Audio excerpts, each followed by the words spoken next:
মধ্যখানে নিয়ে আসছেন নিসফুম মিন শাবান। যদিও আমরা শবে বরাত নাম দিই, এটার নাম শবে বরাত না, হাদিসে পাওয়া যায় নিসফুম মিন শাবান। এটা তো আমাদের নাম দেওয়া, কোরআন হাদিসের নাম না। কোরআন হাদিসের নাম হলো নিসফুম মিন শাবান। শাবানের অর্ধ তারিখ, শাবানের অর্ধ তারিখের রাত্র, লাইলাতুম নিসফুম মিন শাবান,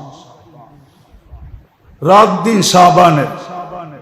যদিও আমাদের দেশে কিছু লোক আছে এটার অস্তিত্ব মানে না, ওরা অন্ধকারে আছে, ওরা আলোতে নেই, ওরা অন্ধকারে আছে। কবরস্থানে দৌড়ানো, মসজিদ সাজানো, কবরস্থানে দৌড়ানো, সারা রাত্র ঘুরাঘুরি, মাজারে এখানে সেইখানে, হালুয়া রুটি, ফ্যাক্টরিওয়ালা এখনই বড় বড় রুটি বানানো শুরু করছে। হ্যাঁ, ওই দিন গরু কাটা, পোলাও পাকানো, ঠিক না? এগুলো অতিরঞ্জিত, এগুলো সীমালঙ্ঘন, এগুলো কিচ্ছু নেই, এটি ফালতু জিনিস। কেননা শয়তান তো বৈশা নাই, একদল রে বুঝায় ফেলছে যে নিসফুম মিন শাবান বলতে কিছু নাই, ওরা এটা বুঝা দৌড়াইতেছে। আরেক দলকে দেখতেছে ওরা তো করবেই করবে, ওদেরকে মানানো যাবে না যে এটা নাই বইলা কিছু নাই, ওরা তো করবেই করবে। তো ওদেরকে এত কিছুতে লাগায় দিছে যে আসলটাই হাতছাড়া হয়ে যায়। দুই দলের দুই ভাবে লাগাইছে। আসলে শুধু শুধু তো কিতাব লেখা হয় না, তালবিসে ইবলিস 70,000 ধোঁকা আছে, ঠিক না? আমরা ভাবি আমরাই উন্নত হয়েছি, শয়তান তো আর উন্নত হয় না। শয়তান আমাদের চেয়ে সুপার উন্নত হয়ে অনেক আগে বসে আছে। ভাবছি আমরাই টেকনোলজি সমৃদ্ধ, শয়তানের কাছে কি টেকনোলজি আছে নাকি? সমস্ত টেকনোলজির চেয়ে বড় টেকনোলজি ওর কাছে আছে। হ্যাঁ, ইয়াজরি মাজরা আদাম, হাজারো কোটি বৎসর আগে আল্লাহ শুনায়া দিছেন তোমাদের রব রেশা দিয়া ও ঘুরতে পারে, তোমাদের রব রেশা দিয়া ও ঘুরতে পারে। তুমি কোন জায়গায় আর থাকো, ও সব সময় তোমার কলবের ওইখানে বসে থাকে। আবার উদাহরণ দিয়ে বুঝাইছেন, মশা যেরকম শুং ঢুকায়া দিয়া রক্ত চষতে থাকে, ও তোমাদের দিলের ভিতরে শুং ঢুকায়া দিয়া বসে থাকে। যখন আল্লাহ স্মরণ করতে থাকে খানাসা, তখন এটাকে একটু বাহির করে রাখে, আল্লাহর জিকিরের আলোতে যেন এটা ধ্বংস না হয়ে যায়, এই জন্য একটু সরায়া রাখে। কারণ আল্লাহর জিকির তো আলো, ভিতরে রে যাইতে থাকে, ওর এটা বিনষ্ট হইতে পারে, এই জন্য এটাকে টাইনা বসা থাকে। ওয়াইদা গাফালা ওয়াসওয়াসা, আর যখন গাফেল হয় তখন ঢুকায় ওয়াসওয়াসা দিতে থাকে। এতটুকু প্রযুক্তি তো আমাদের কাছে নাই, যদি থাকতো তাহলে তো হইতোই কাম, হইতোই কাম।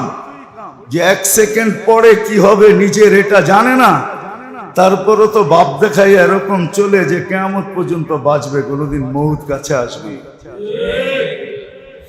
এই তো আমাদের অবস্থা।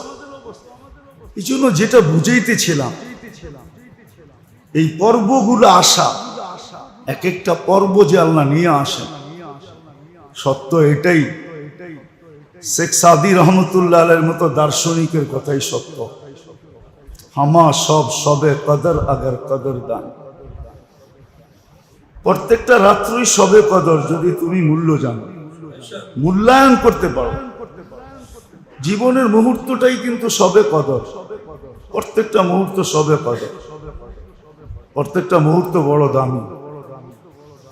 যদি আমি মূল্যায়ন করতে শিখি, দাম দিতে জানি, তাইলে কিন্তু প্রত্যেকটা মুহূর্তই দাম, প্রত্যেকটা নজর দাম, চিন্তাধারা দামি, সব দাম। কিন্তু আমাকে পদ্ধতি শিখতে হবে, সজাগ হইতে হবে, পদ্ধতি শিখতে হবে, সোচ্চার হইতে হবে। অলসতা করলে চলবে না। আছে জীবন বড় মূল্যবান, যেদিন থাকবে না, সময় থাকবে কিন্তু জীবনের মূল্য থাকবে। আছে জীবন বড় মূল্যবান। আছে জীবন বড় মূল্যবান, মুখ দিয়া না বলতে পারলে মন দিয়া বললেও চলবে। নাইলে কেন বলেন ইয়ালামু খাইনাতাল আয়ুনি ওয়া মা তুখফিস সুদূর, দিলে দিলে কি ভাবো এটাও আমরা লিখি, এটাও আমরা লিখি। হাত উঠাইতে না পারলে কি হবে, আঙ্গুল দিয়ে ইশারা দিলেও চলবে। এই জন্যই তো এই উম্মতের জন্য আল্লাহর পক্ষ থেকে ছাড়, আঙ্গুল দিয়েও যদি মরার আগে এরকম ইশারা দেখাইতে পারে, মনার আঙ্গুলকে মিলায়া মনে ভাবছে আল্লাহ এক, আঙ্গুল দিয়া দেখায়া দিছে আল্লাহ এক, তাইলেও কলেমার মউত বলে গণ্য হবে।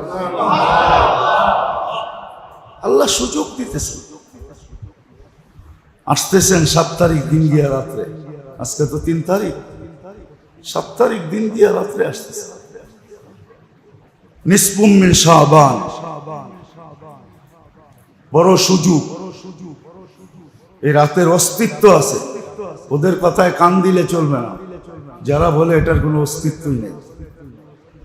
বললাম না, ওদেরকে পট্টি পড়াইতে শয়তান সাকসেস হয়ে গেছে, পট্টি পড়াইয়া দিছে। এই রাত বলতে কিছু নাই, হ্যাঁ, রাত বলতে কিছু নাই।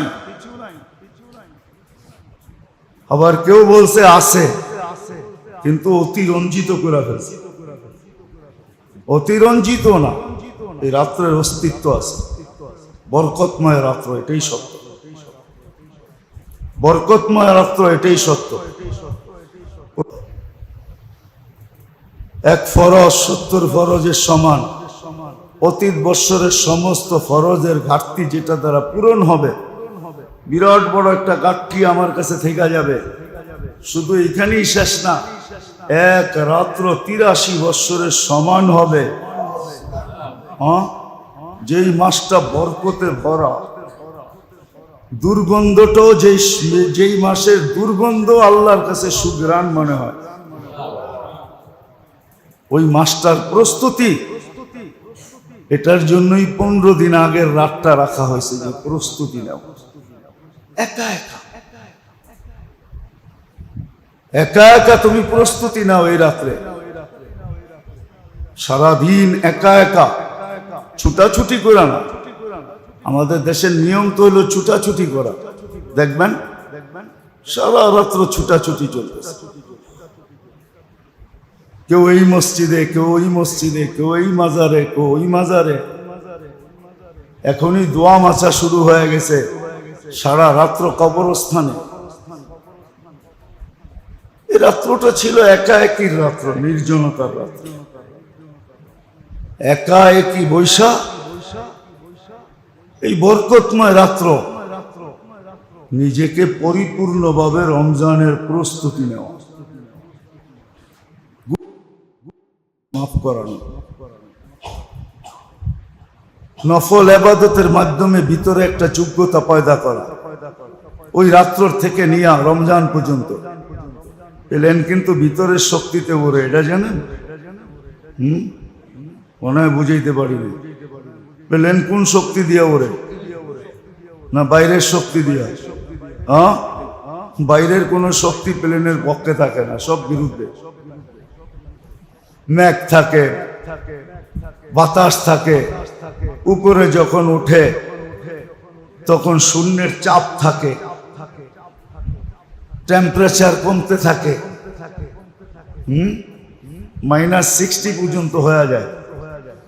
40-42 হাজার ফিট যখন উপরে ওঠে তখন বাহিরে ঠান্ডা